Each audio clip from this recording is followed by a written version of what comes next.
What is up? Welcome to the 49ers Camelot Show. I'm excited to have my guest, Jason Aponte. You know who he is because you're already reading him at Niners Nation. You're already watching him on the Gold Standard podcast network. He's the co-host of Bully Ball, and 2 weeks ago we had Steph Sanchez, who's the other host. And Jason, she brought it, so I know that you're going to do the same thing. Welcome. Thanks so much for joining me today. Appreciate you, Mark. It's Steph's a tough act to follow. One of my favorite people in this whole space, but I appreciate you having me, man. And I'll do my best to follow her up. Yeah, you'll do great. I enjoy listening to y'all. You do a great podcast, and I'm going to get into something here in a little bit that you wrote last week on Niners Nation that I was really intrigued by. So you just finished back in February your second combine in Indianapolis. So tell me about it. What do you really enjoy? You know, what's that experience like? What do you love about it? What do you get out of it? Well, first of all, to be able to see people that we look up to in our profession, right? Like, I mean, I'm not necessarily in the media business, but I'm aspiring to be in that. You know, being able to shake hands with Matt Mayoko, Jennifer Lee Chan, talk to David Lombardi, all those guys who have been so nice to me anytime that we've ever crossed paths, and then being able to speak to our general manager and ask questions. I think that's the best part. But I was kind of alluding to it a little bit earlier. This second combine experience was a little bit more eye opening because of the nightlife. And for anybody that doesn't know, in terms of the combine, there's the combine during the day where you get to speak to prospects, general managers, coaches, and then there's the nightlife in which you get to see people in their element and just kind of being themselves. And when alcohol is involved, you're bound to run into a little bit more than you bargained for. And I think that was the stuff that I learned this time, was that there is a little bit more to the combine than just going there and speaking to prospects and to coaches. It's that extra stuff about being social and networking a little bit more that is a little bit more important. That's interesting. So this is like in bars or Yeah. restaurants, or hmm that's really Yes. cool. So there's like two or three places where the coaches and the general manager is going to be. Steph and I actually ran into Adam Peters and John Lynch. Just spoke with them for a little Hmm. bit at one place, but there's this one place that it seems to be the overarching place where everybody is, and that's Prime 47, in which got a chance to talk with Mike McDaniel, and he said he remembered me from the last combine because we spoke the last time too as well. Spoke to Von Miller and other former players and Coach Tomlin and it was Kevin O'Connell, who's huge. I had no idea that he was so big, even though I realized that he did play in the NFL. But all of those things are just guys just hanging out. It's more guys just being dudes more than Yeah, anything there. And I think that's the part that I found the most interesting. that's really cool. And I think I remember I was traveling and I was listening to you and Steph on your podcast, and I think I remember you telling everybody that when you walked up, that John Lynch immediately recognized her from her Nick Bosa. And I had her 2 weeks ago and totally forgot to ask her to do that, or even ask her that story. That had to have been pretty cool for her. Absolutely. And again, a lot of this is about just putting your best foot forward and just trying to network and make sure that your face is seen. And I think the 49ers have a very good grasp on who covers their team in different ways. So to be able to see Steph get that sort of recognition from the general manager and to call over Adam Peters and say, "Hey, this is the girl who does the Bosa impression," and they explain the context and everything as well too. Very cool moment for one of my dear friends and somebody who's ascending in this business. That is so cool. Well, let's talk about your time at the combine. Do you have a draft crush? Is there somebody that you're like, oh man, I wish we were in the first round so we could grab this kid? In the first round, I mean, there's so many, and I think it's the edge players you're looking at more than anything. I think when you think about what you could have on the opposite side of Nick Bosa, there's a bunch of them there. Will Anderson. Despite all the things that's going on around this young man, Jalen Carter was somebody who I'm still taken with, and I think that the hardest part that I learned about the combine and being at the Senior Bowl, and a general manager once told me the hardest thing to scout is not the player, it's the person. Yeah. And are you able to write off these mistakes as just their mistakes? Will Hmm. it happen again? Remember, this is a results driven business, so you make decisions on investing in players, and if you invest in the wrong player, you may be out of a job. So love Jalen Carter. I think the guys that I think are out of the range for the 49ers now that I would love for them, and I've been kind of just looking at second, third round talent just because the 49ers are just in that range, 99, 101, 102. Sam Laporta from Iowa. I would love to have him, have another Iowa tight end in there. I love Will Mallory, Jamie Robinson. And I really, really am enamored with Eli Ricks from Mm, Alabama, who transferred from LSU. Obviously, these aren't first round guys, but starting to right. think about guys that possibly could fall, that the 49ers could get their hands on. But I do agree with what John Lynch said in terms of his process changing from the bottom of the draft and evaluating from there all the way to the top, because I do think that there are third round guys who should be first round talents and vice versa. So I do think that the 49ers have a chance to really snag some impact players at 99, 101, and 102. Yeah, for sure. And it is hard to predict who they might be able to get when you're picking so late in the third round and that's your first pick at 99. Are there positions that you think you mentioned the tight end? Are there certain positions that you think they might go after late in the third round? I don't think it would be tight end. That's just a luxury. That's Okay. just me thinking out loud, me being an offensive guy and just thinking about weapons and being able to create mismatches. I don't think tight ends at the top of their board. I would love to see them go for it, but I do think it's just going to come down to edge, offensive line, and secondary. When you look at the 49ers, there's not many holes right now at this point. Right now, right tackle seems like a question mark, even though there is an incumbent that you feel like can probably play the position. You can still probably do a little bit better. I feel nothing against Colton Yeah. McKivitz. And I do trust the 49ers to do the right thing because we had all these questions last year about the offensive line. But I would love to see another lockdown corner type be there. And nothing against Diamandola Noor, who actually played phenomenally down the stretch, Hmm. particularly in the playoffs. Eli Ricks is somebody that I would like over there. The Danian Tomlinson's nephew from TCU is somebody who's very good that I've been targeting as well too. I just think that when you get past Lenore, because it's obviously Mooney Ward and him, the position becomes a little bit dicey and you do need a little bit of depth. So you can take a chance on a kid who maybe doesn't need to start right away, but if you have something, you can always move them in. And at the end of the day, you can always move Lenore back to the slot where he was very successful as well, too, Hmm. and really have a trio of cornerbacks that can really supplement this defense in terms of the defensive end, which is probably the only place that is a bit of a question mark, even though it's Nick Bosa and a cast of characters. So if you're going to take a step back on defensive end, shore up that secondary and shore up those cover corners. And that's where I'm kind of looking at. Yeah, I totally agree on edge, secondary, especially the corners, and offensive line.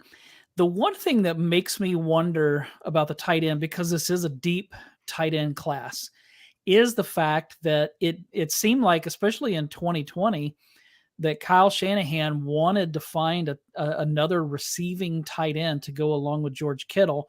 That he kind of had some things that he was working up, and it never. They did. Gosh, who was that they signed? Jordan. Jordan Reed. Yeah, Jordan Reed. And so I think that in his mind, he probably had some things in play, but then Jordan Reed was hurt part of the season. And then when he was healthy, Kittle was hurt. And so we never really got to see what that might look like. And so like you, I would be really intrigued to see what he might do with that. But yeah, so I want you to finish this sentence. If the 49ers draft a running back in the third round again, I will blank. Be physically ill. And obviously that's hyperbole, right? Like, you're but just with the success the 49ers have had later on, undrafted free agents. I mean, you look at Jordan Mason, you look at Elijah Mitchell. It sounds like they have had a few years in a row, right, of Trey Sermon and TDP. But gosh, no. I mean, at this point, I mean, you've invested this much in Christian McCaffrey. I think the idea and the hope is Elijah Mitchell will be healthy, and you still have Jordan Mason.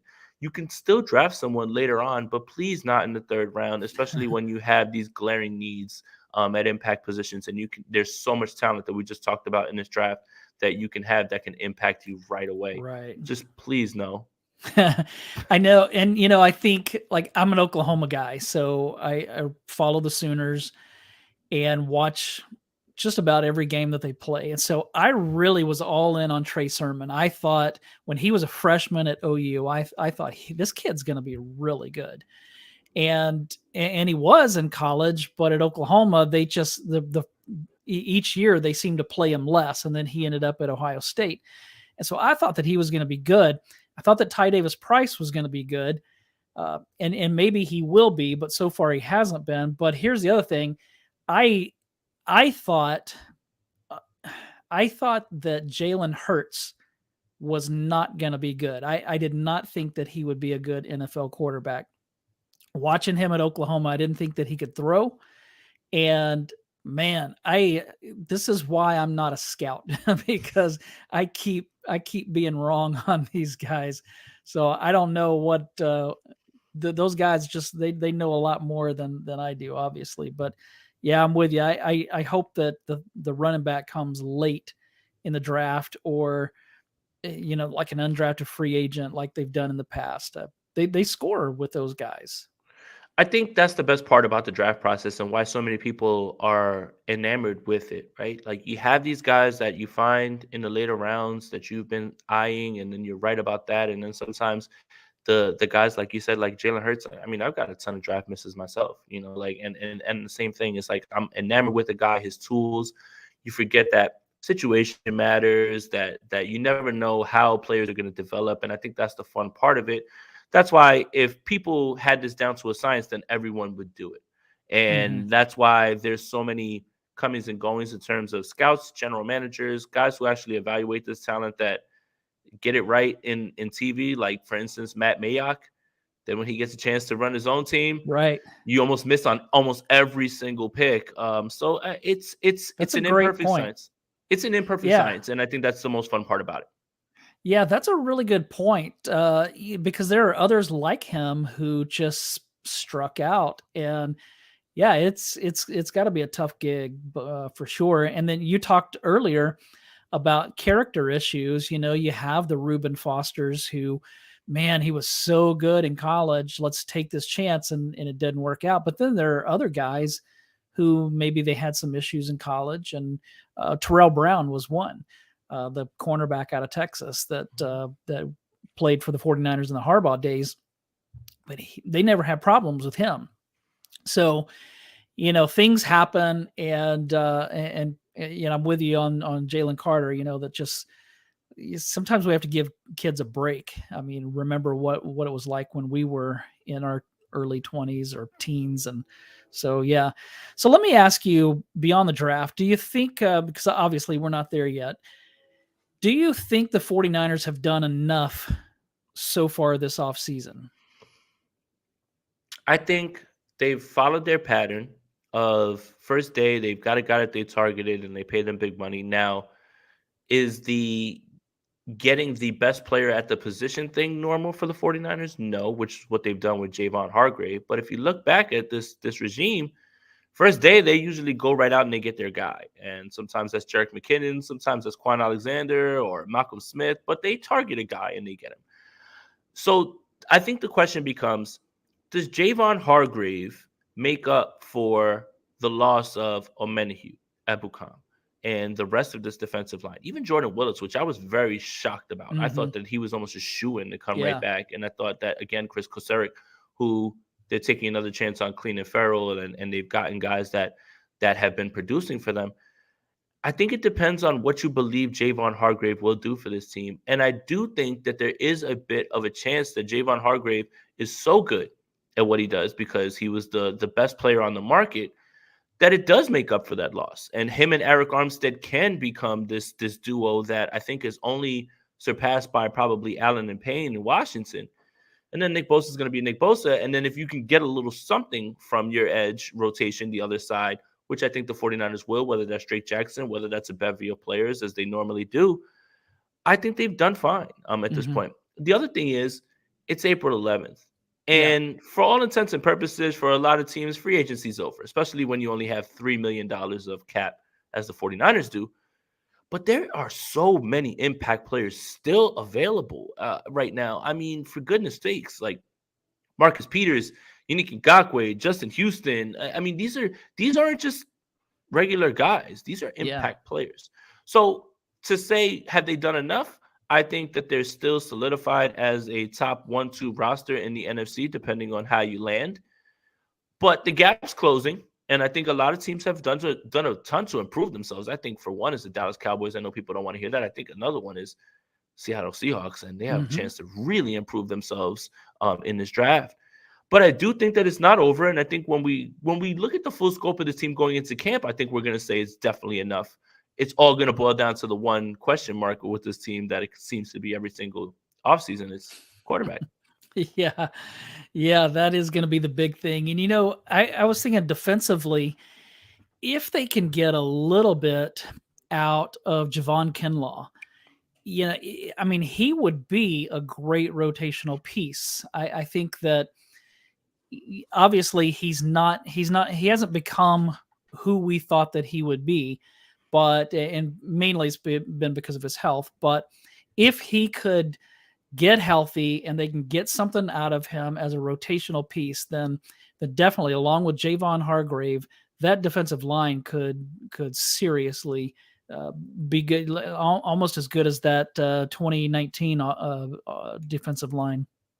So, is there anything that you want to see them do from here on out, whether it's in the draft or in free agency? Anything else that you think that they need to do? Just one more edge rusher, probably situational. And that's why I keep saying Justin Houston. I mean, you look at a guy who's 33 years old, it sounds like he might as well be 87 when you look at that age. But last year, as a situational edge rusher for the Baltimore Ravens, his snaps dwindled in terms of what it was when he was three downs, but his pressures and his sacks went through the roof. And again, you can still develop Drake Jackson and see what you have there while adding someone who can chase a ring, won't be as expensive, and can Hmm. be an impact player. And I think that's where the 49ers are going to fill out this roster. And I don't know that they're going to use all 11 of their draft picks. I do smell a bit of a trade up coming. So you are not going to have 11 players that you need to add to your roster one way or another. I do think there's some sneaky moves still to be made, whether that comes with the restructure, which I think the 49ers are kind of learning their lesson because D Ford still costing them $8 million today, Yeah. even though he hasn't played. So I think they're learning their lesson on that. But I do think a situational edge rusher or perhaps a veteran cornerback a la Marcus Peters, somebody like that who can play situationally, maybe be veteran depth for this team. It's got to be guys that want to win now, that understand that I've made a bunch of money in this league and I want to join a team that has a chance to be something special. It has to be Hmm. one of those type of players. Yeah. You mentioned Javon Hargrave. You mentioned uh, just some of the things that they've done, some of the things that they haven't done. What have you been happy with that they've done so far, and what have they done or not done so far that you haven't been as happy with? I'm just surprised that they didn't really address edge in free agency or try to keep, Jordan Willis. Like I thought that was almost a shoo-in, right? Like Jordan Willis, Kerry Hyder, I almost felt like, okay, you guys are coming back. I understand that Omenihu had played his way out. The word's been out that he has finally blossomed, I think, into the player that they thought he would be at his Hmm. draft cap. Same thing with Ebukam. Ebukam has been quietly solid for the 49ers and been somebody that I think a lot of teams have coveted. But I just think the edge thing was a little bit perplexing, especially with the way that the 49ers build this team, which is in the trenches. Defensive line is what they seem to invest in. So I was a little bit shocked by that. But I think that screams to me that they have a ton of confidence in Drake Jackson and what he's been able to do. And who's to say that he can't? Because I think he flashed in a little bit of time. And I think you heard Kyle Shanahan at the end of the year speak about rookie wall and what he ran into. So I think that's very much in play.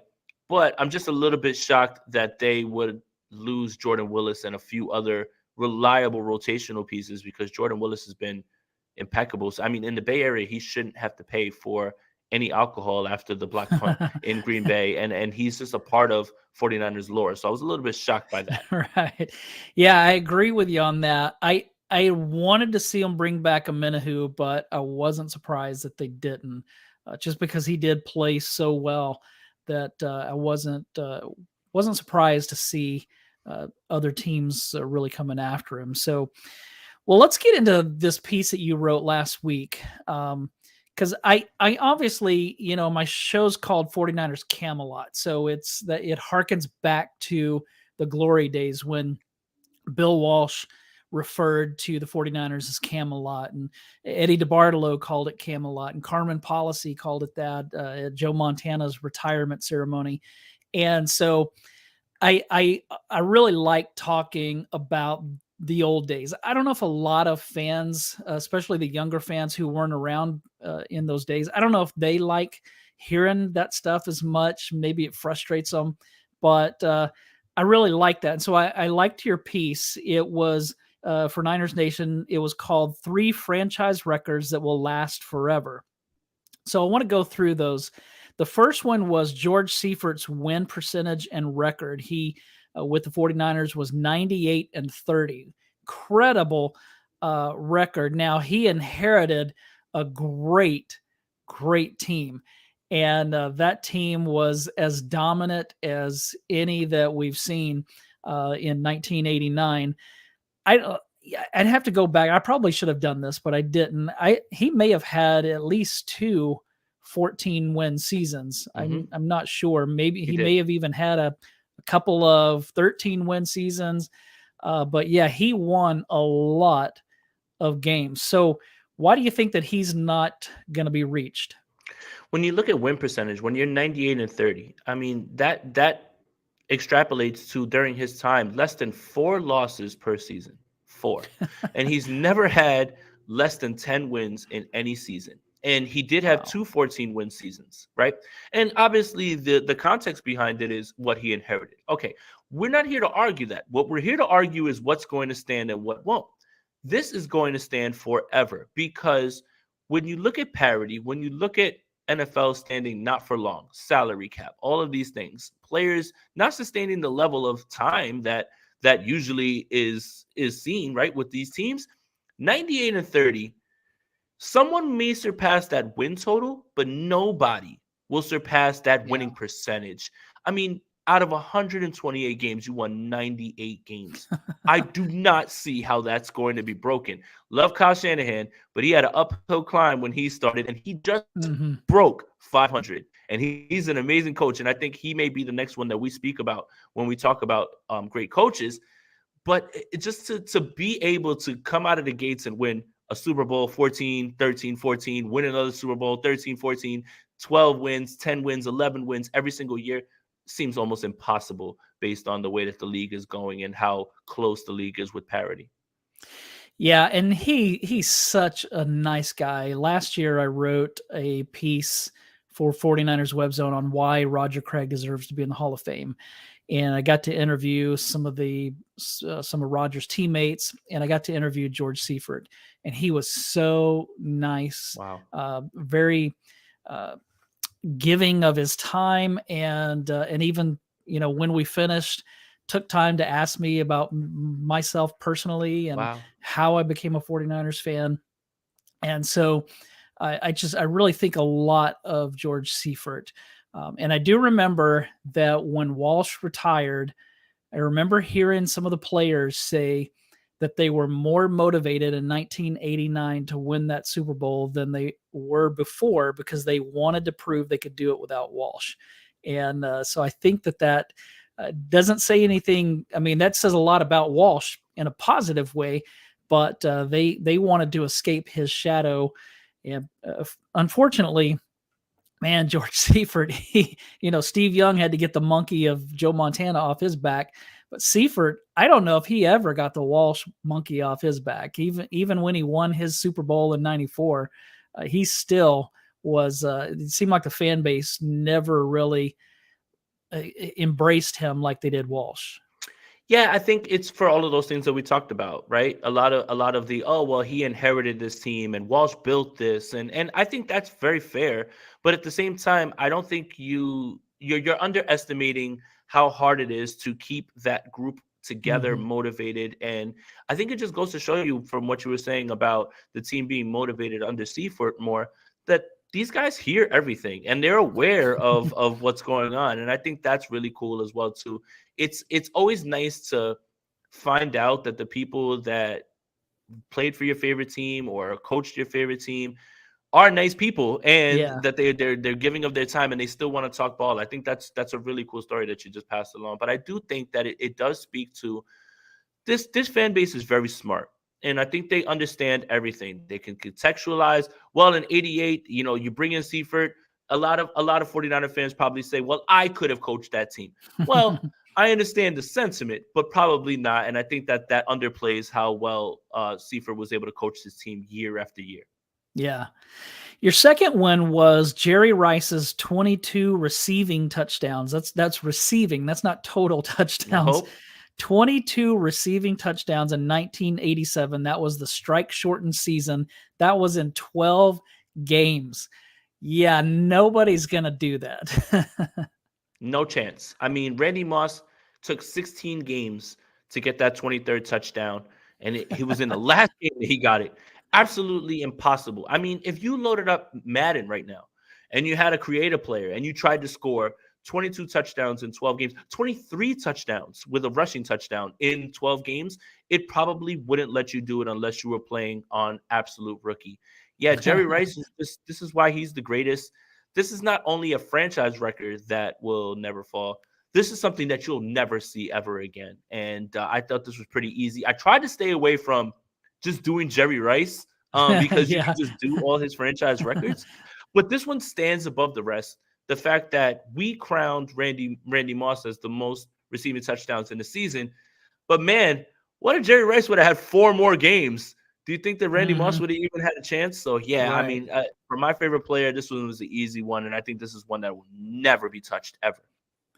Yeah, not to mention that in 1987 was a different time. That was a run-focused NFL where they could maul receivers at the line of scrimmage.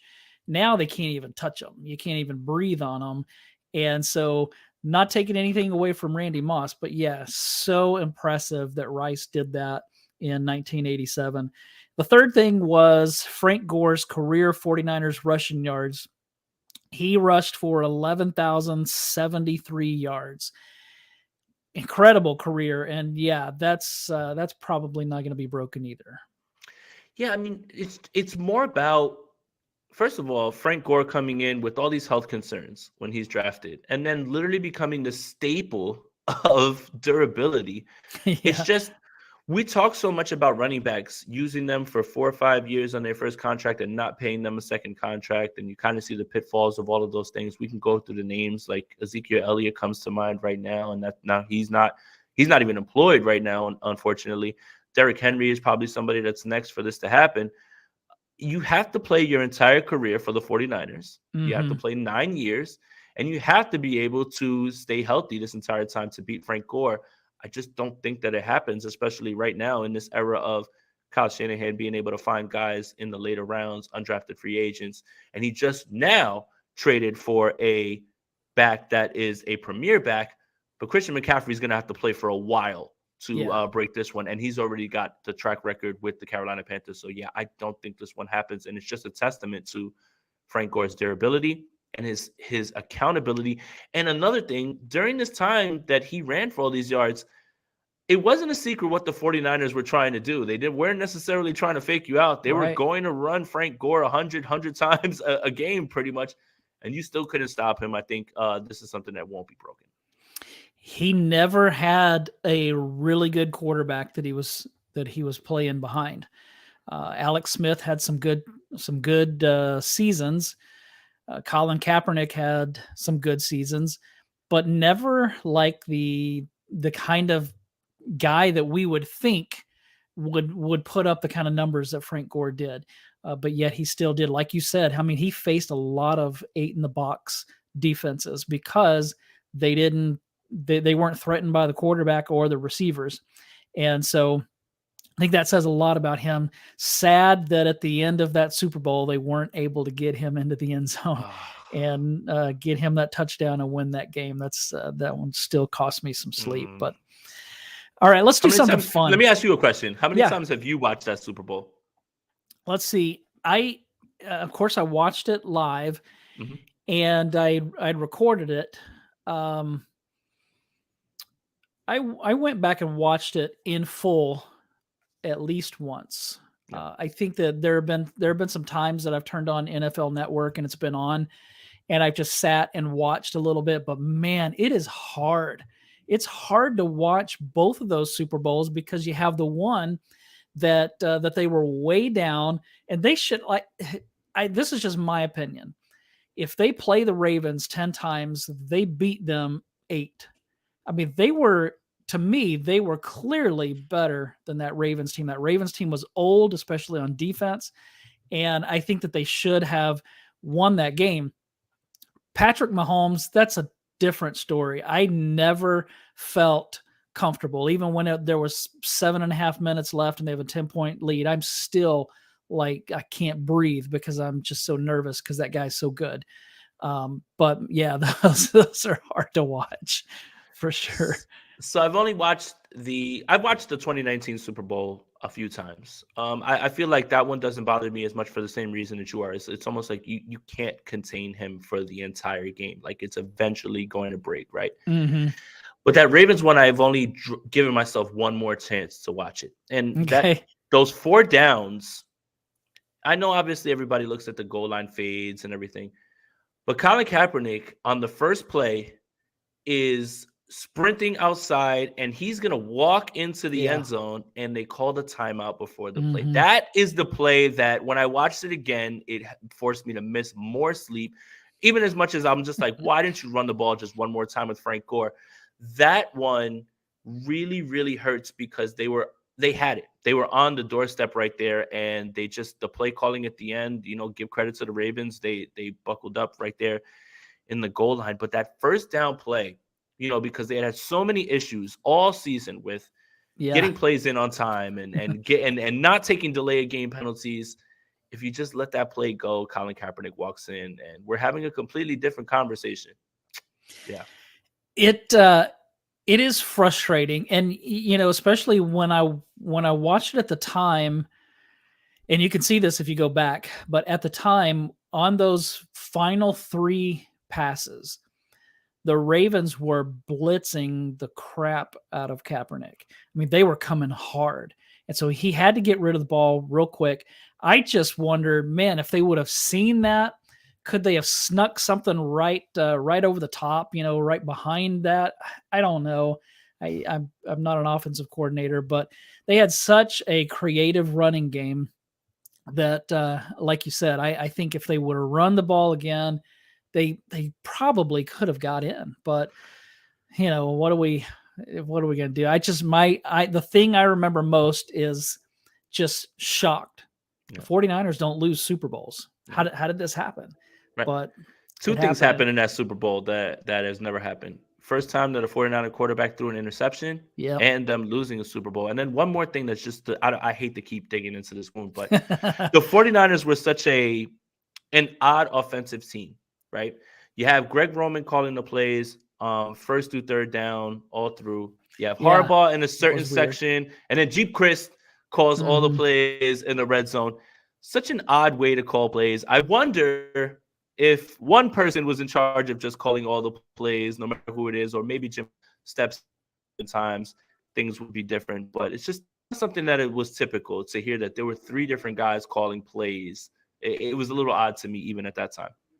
That is weird. And I remember, now that you bring that up, I wonder if Jeep Christ was the one, because we've given Greg Roman all of the the heat for those 3 pass plays to Crabtree.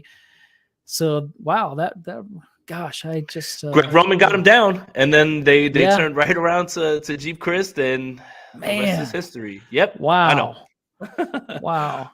All right. Well, let's finish with something more fun. We're gonna do a word association game. I'm going to give you a name, and I want you to give me the first word or phrase that pops into your head. Here's the first name: Javon Hargrave. Beast. Best in the league right now. And I think, again, it's so, again, like we talked about how the 49ers target guys and they start their free agency this way. Very rarely do they target the best player on the market the best Right. player at the position. So I'm just ecstatic to watch this. The thing that's the best about him is the production, but the durability. He does not miss games, and that is something that is going to be constant. He's going to be a force. I'm just super excited to watch this man play.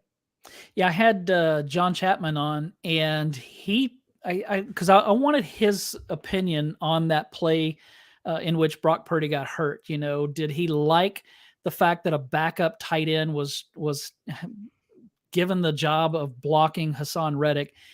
John said, "Hey, that happens all the time. It's just that this time we noticed it because the quarterback got hurt." Correct. But he laid it out and he was like, look, Javon Hargrave is the one that really threw this play off. And so he kind of broke that down. And that was interesting. And I'm glad that Hargrave is going to be playing for the 49ers instead of against the 49ers. Hmm. Here's the second name, Javon Kinlaw. Unfortunate. I think again, when you look at draft capital, a lot of people say, well, you were drafted in the first round, you need to be that. Well, Javon Kinlaw didn't draft himself there. Right. Javon Kinlaw didn't draft himself to replace DeForest Buckner either. Mm-hmm. And I think that was an impossible task within itself. But when you couple it with the injuries, Mm-hmm. Again, you take a chance on a player, you like his skill set. Unfortunate things happen. I think it's unfortunate. And I'm hoping that he's able to produce and get on the field, because whether he's a good football player or not, I don't think we can necessarily say for sure, because he's just not on the field enough. So if he puts together a 16-game season, I think we'll have at least enough data to point one way or the other. Yeah, and you told me before the show started that it's great to be a 49ers content creator because this team always gives us content. Mm-hmm. And for along those lines, when Kinlaw had his thing with Grant Cohn, I actually wrote on that, and it got a lot of eyes on it. Unfortunate, and it's unfortunate that that's what we remember Javon Kinlaw's time for. I know. Unfortunately. So yeah, I mean, again, it just you bet on the player, you bet on the person, and then injuries are something that take him out of any sort of evaluation process. Also, players become victim of their own draft capital, even if they didn't draft themselves there. So I think it's unfortunate. Yeah, I feel bad for the guy. He came into the league with a knee injury, and I don't think he handled the Grant Cohn thing the way that he should have. But Grant pokes the bear a lot, so I'm not totally surprised that happened. But so Trey Lance, Unknown, and that's scary to think in the third year, right? Yeah. There's a lot of talk, and it's just talk at this point about trading Trey Lance. But a team would be taking a chance on this unknown and giving you draft capital when you don't even know what he is at this point.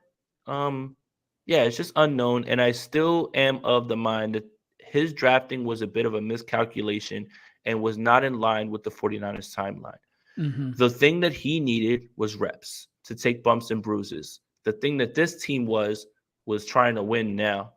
And at the time, they believed Trey would be the most pro ready. And I think he became more of not a project. I don't want to say project because I think that's unfair, but he needed more time than they were willing to give him. So he's still unknown, unfortunately. Yeah, I've written this multiple times that John Lynch and Kyle Shanahan could probably survive Trey Lance being a bust. But if they trade him and he becomes a superstar and wins a Super Bowl, I don't know that they'll survive that. So they need to get this right. And I like the kid a lot. And so I hope that this works out. I'm not anti Brock Purdy at all. But I still want to see Trey Lance. I want to see him for an extended period, so we can see what we actually have with him. 100%. Speaking of quarterbacks, Sam Darnold. Word association. So one word. I guess interesting. And what I mean by that is, 2 years ago when he was transitioning from the Jets to the Panthers, I even took a look back at him because you look at how young he is, and then you have the throws on tape that are wow throws. And then you start to think, man, well, was it all Adam Gase? Did he have problems because of the weapons around him? Some of it's yes, some of it's no. But I think what makes the 49ers offense so special is that they take things off the plate for quarterbacks and they have guys running wide open. And he has shown so much special talent.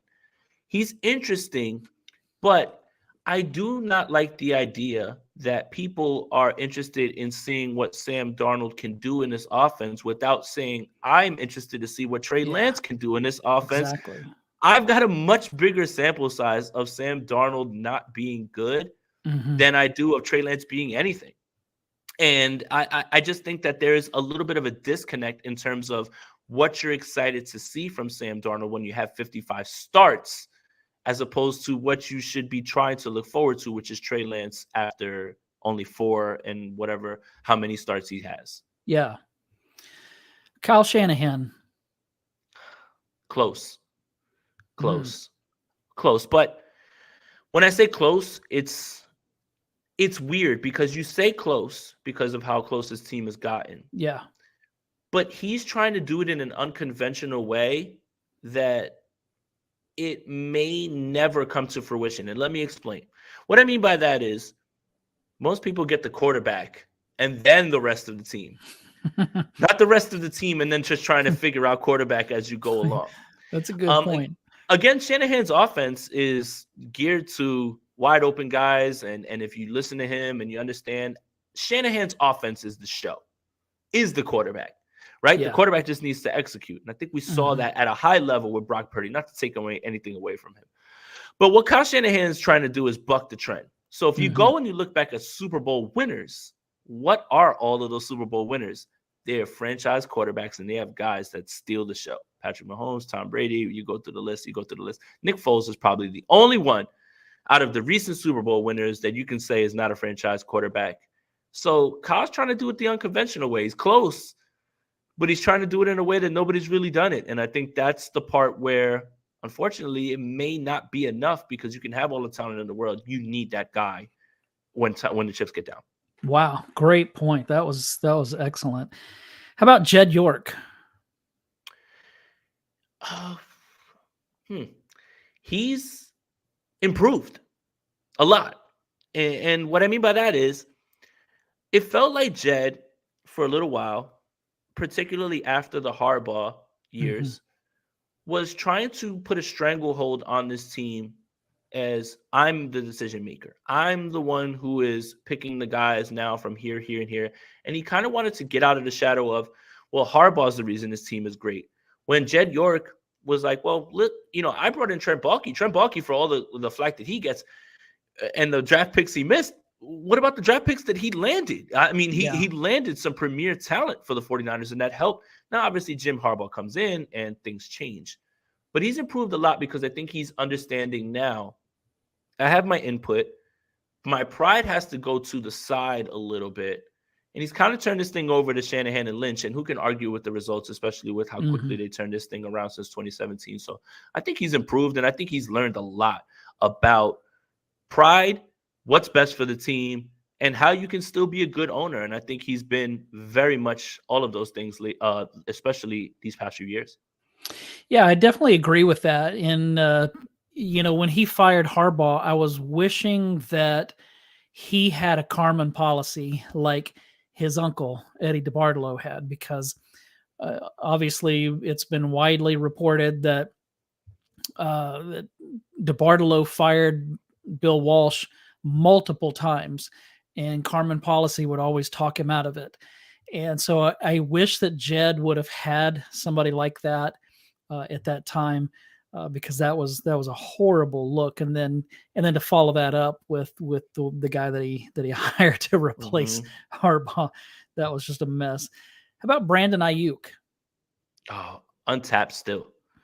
And I think when you hear all of these rumors about other teams being interested, it's because the league notices. If Brendan Ayuk was in a pass first offense and was getting how many targets, because there are a lot of mouths to feed on this offense, I think you're looking at one of the top guys in the league. I Hmm. still think there is a bit that's untapped. I think as of right now, you have who's incredible, George Kittle, who's incredible, Christian McCaffrey. All of these guys deserve touches. But I think the league is going to figure out, wait a minute, why are we going to go and look in the draft for somebody when there's a guy who's still on a rookie deal that maybe we can get, from the 49ers, because they'll just say, hey, we paid Debo. We can't pay all these guys. Untapped, I think, is the best way to say his story, because a lot of teams are now starting to focus their attention to him, because I think he is one of those upper echelon guys that just hasn't gotten the shot to shine yet. Yeah, I agree. He's so smooth. Last one. Kirk Cousins. The one that got away. And I know this is word association, right? And it's not that's not one word, but Kirk is the embodiment of what Kyle wants in a quarterback. Execute the offense, will listen, has arm talent. He does, because I really think that a lot of people have given Kirk Cousins a ton of slack without giving him credit, because they look at his playoff record. There's always the joke, well, he's playing on Sunday Night Football, Monday Night Football, he's not going to do well. But I do think that there is a ton of talent still there, but he definitely is the embodiment of what Kyle wants. A robot, he processes well, he gets the ball out quickly, and he'll listen to Kyle. I think those are all the things that if he could take from Kirk Cousins and give to one of his quarterbacks, he would probably do in a heartbeat. Just be like Kirk is probably what he would tell them. Yeah. And I think I saw or heard you say that when you were at the Combine, the Kirk Cousins trade rumors were circulating then. They were. And again, it all lines up, right? When you look at what John Lynch said at the Combine, when we were at the press conference, was we won't know what's going on with Brock Purdy until we get in there. They had hoped that it would be 6 months, but I do think that there was still a real possibility that they believe it might be Tommy John. It might not be salvageable. And then as long as there are the 1-year deal that basically he's on because he's a free agent next year, there's still that Kirk and Kyle connection. That was always going to be spoken about. And then at that point, if Purdy's going to go on IR, then this feels like a place where you move Trey Lance for Kirk Cousins or something like that, and you install Kirk, who's been extremely durable, by the way. Also, that's the one thing that he would be bringing over there as well too. He's only missed 2 games, I believe, in his career. And then you can go right back into win now mode, and you have Brock Purdy as your quarterback behind him whenever he does return. All of that stuff lines up. I wholeheartedly believe that was what was going on, because it was being whispered about around there. But then when you find out that Brock Purdy is only going to be on a 6 months, that takes that off the table, and that's the end of that until next year when he's a free agent, and then we can speculate that he's going to sign with the 49ers. And we all know that that's going to happen. Absolutely. The speculation for sure. Hey, Jason, thanks so much. You've been really generous with your time. No problem. Y'all make sure that you go and subscribe to the Gold Standard Network so that you can watch or listen to Jason and Steph on the Bully Ball podcast. It's a great show, and they do an amazing job. And while you're at it, go to the 49ers Camelot show, wherever you're at, whether it's on YouTube or wherever you listen to your podcast. Rate, review, follow, so that we can get our message out to more fans and change lives or whatever it is that we do. Jason, thanks so much. It's been a privilege to have you on. It's been a lot of fun. I appreciate you, Mark. Thank you for the kind words, and it was an absolute blast to talk ball with you, man.